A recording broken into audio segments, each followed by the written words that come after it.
Hey, I told you all that I was going to come back and talk to you all a little bit more about the Henson virus. I've researched it some more and I've come up with some more information that is factual. So I'm just going to give you some of the facts that I found out about the virus. I'm really hoping that knowing the facts will calm your anxiety. It will inform you of what the virus is, what to look for, and how to protect yourself. I am Karen Elizabeth Patton Jack's baby girl, and this is another Karen's Inquisitive Corner. The conversation in the corner today is the Henson virus. So let's go straight to it. We're just going to talk about, as I said earlier, just some facts and what I feel would help you understand the virus more, be able to protect yourself from obtaining the virus, and just be more knowledgeable about it all the way around. Is the Henson virus real? Yes, it is most definitely a real virus. When I researched this, of course, it made me think about the COVID virus. So on my left, that is a picture of the Henson virus. On my right, that is a picture of COVID-19. Look at the resemblance of both of them.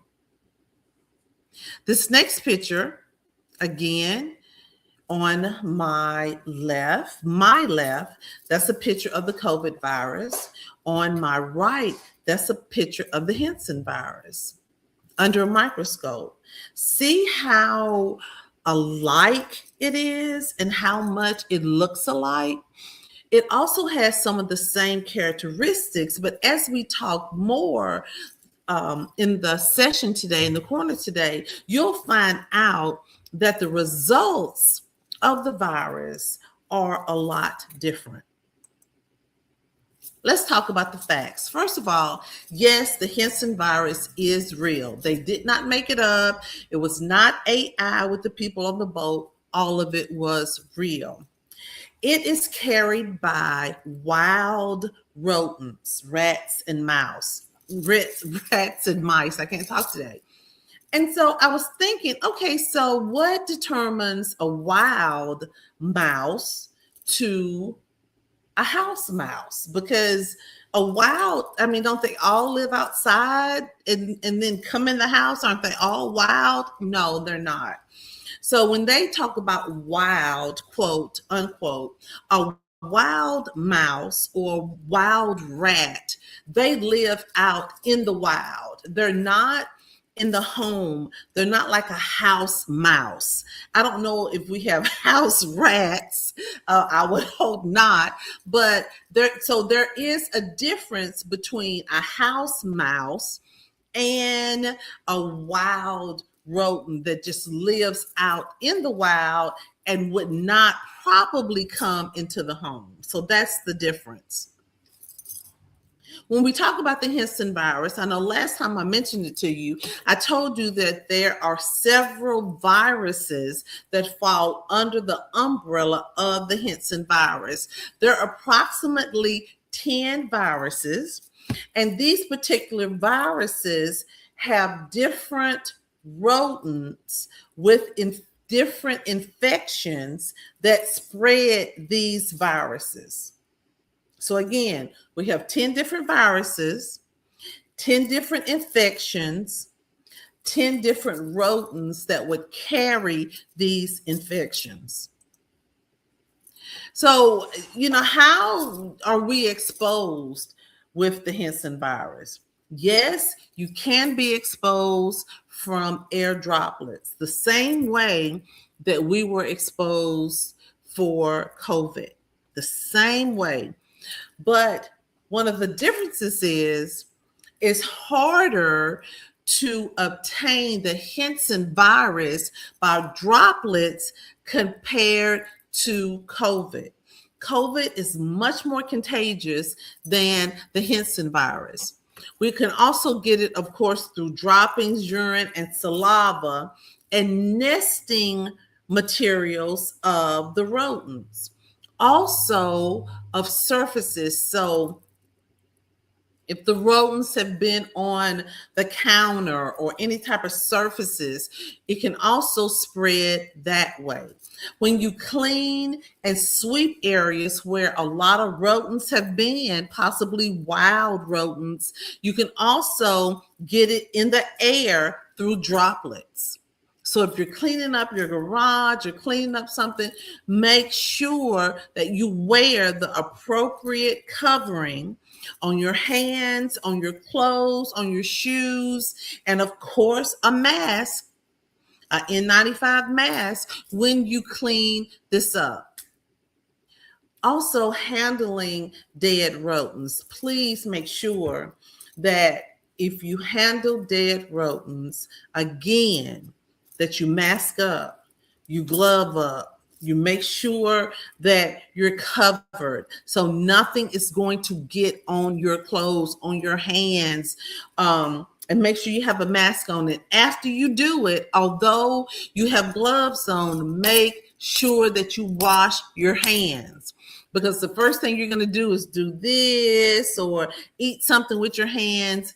Then there you go. So please remember the same things that we did with COVID. When we are in the vicinity of any type of rodent saliva or urine or droppings or anything of that nature, make sure that you follow the same rules and regulations that we did with COVID.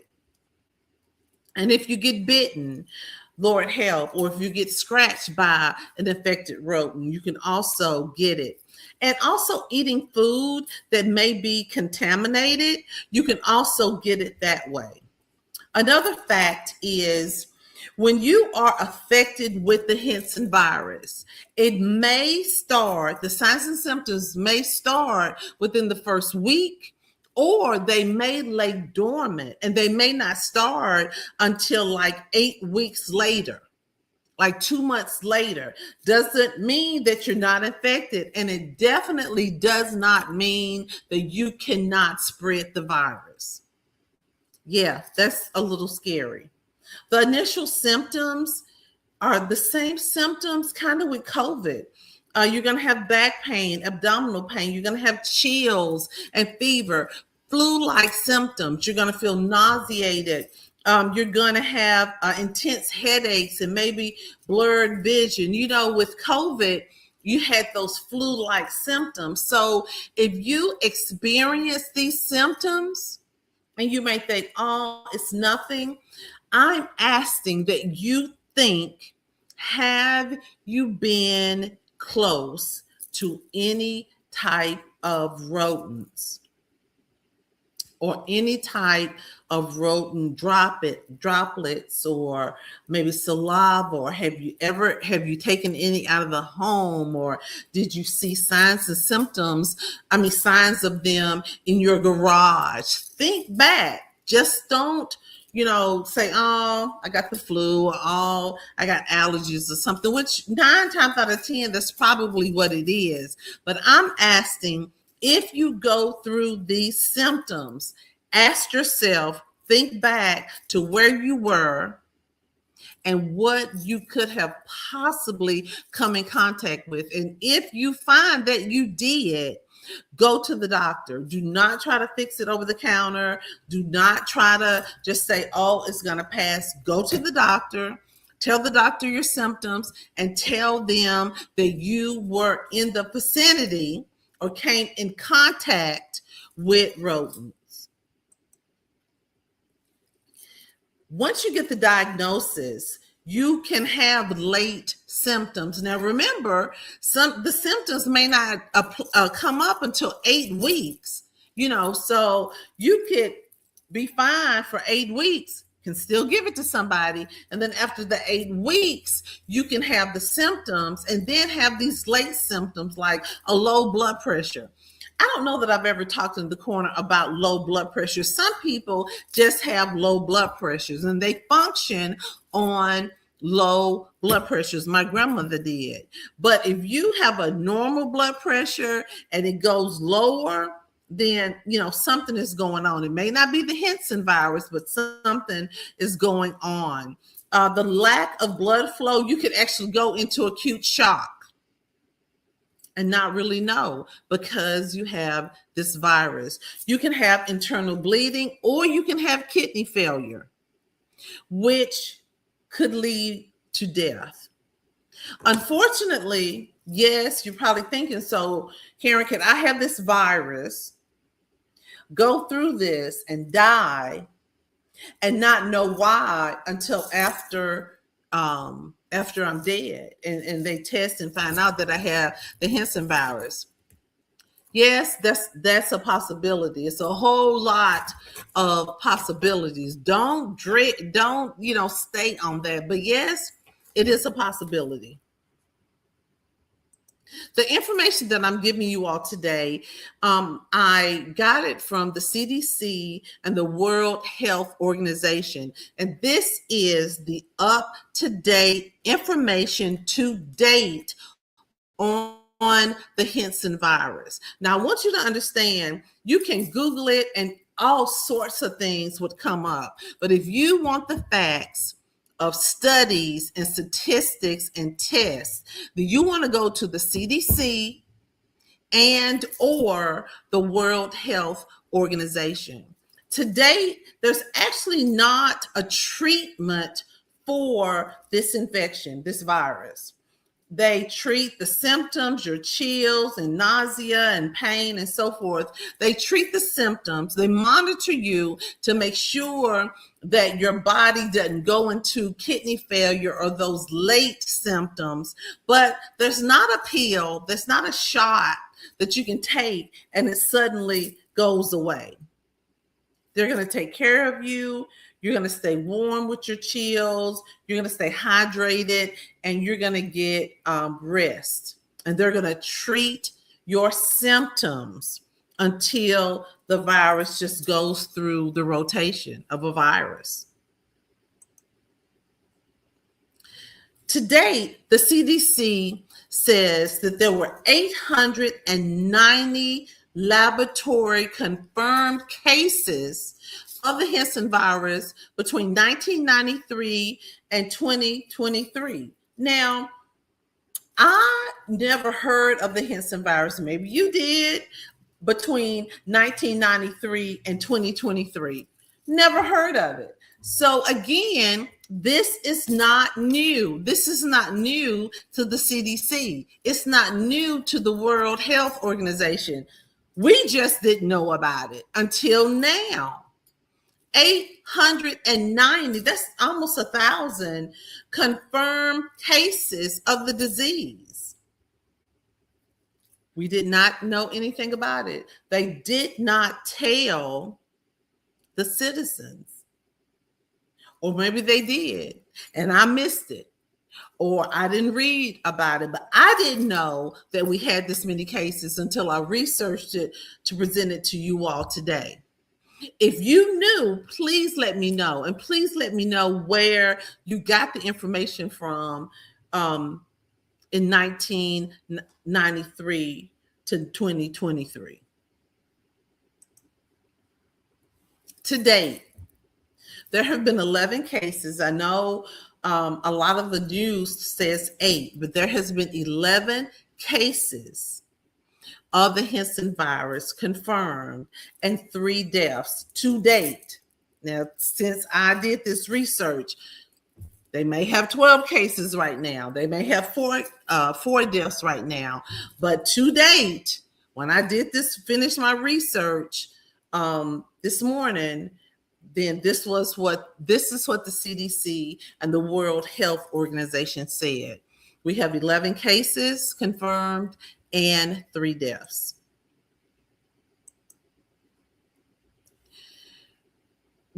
What I want to end with is research shows the Centers for Disease Control and the World Health Organization supports. This is not another COVID outbreak. It appears to be very isolated and controlled at this point. The Hansen virus, as I said earlier, does not spread as easily as COVID. Yes, I said that it can be in the air, it can be droplets, but it does not stay there. It does not last as long. It's not as contagious as COVID. If someone has the Hansen virus, you would have to be in a very, very, very close proximity to that person in order for you to get the virus from them. If you remember the COVID virus, they were asking us to stay 6 feet apart from each other. For the Hansen virus, you're going to have to be right up on that person, right in their space, that affected person, for you to get it. So it's not as easily to catch as the COVID virus. But you always want to stay alert. You always want to stay alert, as I said, about the signs and symptoms for no reason. Go back, think about if you may have been in contact with anything that we talked about earlier. And if so, go to the doctor and let the doctors know so they can test you for the virus. You want to make sure of what you're touching, where you're breathing, the vicinity. If you need to have on gloves, if you need to wear a gown, if you need to wear shoe covers, if you need to have a mask on, if you're in your attic, if you are under your house, if you're in your garage, anywhere where rodents could live, or you could possibly come in contact with urine, saliva, droplets, or the rodent itself, you want to make sure that you wear the protective equipment to keep you and your family safe from the Hansen virus. Did we do this for COVID? Yes, we did it for COVID, but we wore masks every day for COVID. The CDC and the World Health Organization does not say that you need to wear a mask every day. It doesn't say that we need to start the massive mask wearing and all the gloves and all that with the Hansen virus, because like I said earlier, it's not like COVID. It's a virus. It has some of the same signs and symptoms physically, but the end result is not the same. It is not as severe, per the CDC and the World Health Organization, as COVID. So I'm hoping that can calm you down a little bit. It can bring down the anxiety. Does not mean that you do not have to be alert and stay educated. Stay educated on the Hansen virus and all these different viruses that come out. I mean, who knew? 1993. Who knew that they knew about it then, and now it's public? I don't remember. Well, I did listen to one. I did listen to one professor, and he talked about how it had been around for so many years. But how is it around for so many years? And then when it came out on the boat, it was like, oh, the Hansen virus, people are dying. But they didn't say, oh, yeah, we knew about it in 1993. The research actually goes back to the Korean War. You remember when I told you that over 100 men died of the Hansen virus during the Korean War? Have you all heard that on the news? Have they said that on the news? It's one thing about health. It's not too many things that is new. A lot of things just come full circle. Cancer has been here. They just didn't have a name for it. They didn't know what it was. Not too many new diseases that have not been around here for a very long time. So I hope you all learned something. I did.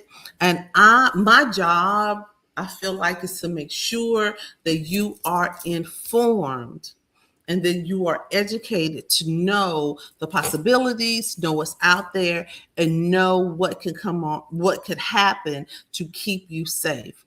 If you all want to know more about this virus, please let me know. I'll do the research. I'll come back with you and let you know the do's, let you know the don'ts, let you know the facts and the non-facts, because one of the facts is a fear. They want to put out that fear, and I'm hoping that the information I'm giving you today will kind of decrease that fear and decrease that anxiety, but still be aware. I love you, and this is Karen Elizabeth, Patton Jack's baby girl, and I will see you next Saturday in the corner for every conversation. Bye-bye.